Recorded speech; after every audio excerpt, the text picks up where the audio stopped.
Торғай даласында ұйымдастырылған Ұлы дала жорығы бәйге марафоны жаңа бірер минут бұрын ғана мәресіне жетті және оның нәтижесі бойынша жоғарыда айтқандай Қырғызстан командасы жеңіске жетті. Шын мықтыны мойындау керек. О бастан біздер жарыс барынша әділ өту керек, таза өту керек және төрешілік объективті болу керек деген ұсынысымызды айтып, үнемі талабымызды қайталап жүргенбіз. Соның нәтижесінде енді жарыс өте жоғары деңгейде өтті. Қырғызстан командасы жеңіске жетті. Енді о бастан Қырғыз командасы жақсы қарқынмен бастады, жылдамдықты азайтқан жоқ және мынау арнайы тактиканың арқасында, бұған қоса арнайы әдістеменің арқасында жеңісті жұлып алды десе болады. Енді басқа жағынан олардың дайындығында ерекше айтып өту керек. Қырғызстан командасы көктемнен бастап тыңғылықты дәл осы бәйге марафонға дайындалған екен. Кішкене жақсы болды. Ақырында жүрдік, тактикаларды қылаттық.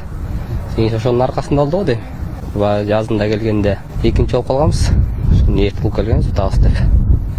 Жақсы даярданып, ниет түскен, ұттық қойырса. Негізі жақсы болады екен ақырғы елі. Бірінші елі жүріп, аяғында елі жүрген аттарға да жақсы болды. 18 команданың арасынан қиын болды, күшті болды. Сонымен жарысты бір жалпы қорытындылап жүрейін. Қырғызстан командасы бірінші орында екенін айттық. Екінші орынға Ақтөбе облысының командасы тұрақтады. Үшінші орынға осы Қостанай облысының командасы кірді. Алдыңғы үштік осылар.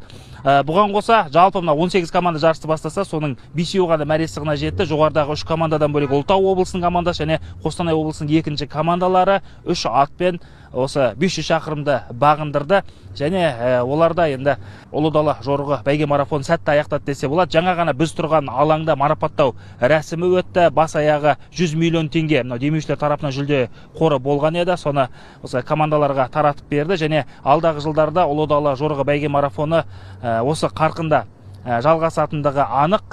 Әзірге білмейміз қай аймақтар қабылдайды, қандай форматта өтеді десе де, енді 6-шы рет ұйымдастырылған Ұлы дала жорығы бәйге марафоны ерекше әсерімен, бір ерекше сәттерімен және осындай бір нәтижесімен тарихта қалатындығы анық. Тағы бір айта кетерлігі, биылғы бәйге марафон барысында Міржақып Дулатұлының жерленген жеріне, Амангелді Имановтың денесі жатқан жерге және Кейкі Батырдың кесенесіне арнайы тоқтап, бабалар рухына тағзым етіп, Құран бағыштап деген сияқты осындай бір идеологиялық жұмыстарда жүргізілген болатын. Және Ұлы дала жорығы бәйге марафонының осы бір миссиясы да алдағы жылдар жалғасын табады деген сенімдеміз. Динара, менде бар ақпараттар әзірге осындай. Сөз кезегі өзіңізде. Рахмет Аслан, ақпаратыңызға. Бізбен Торғай даласынан тікелей эфирге шыққан әріптесім Аслан Қаженов болатын.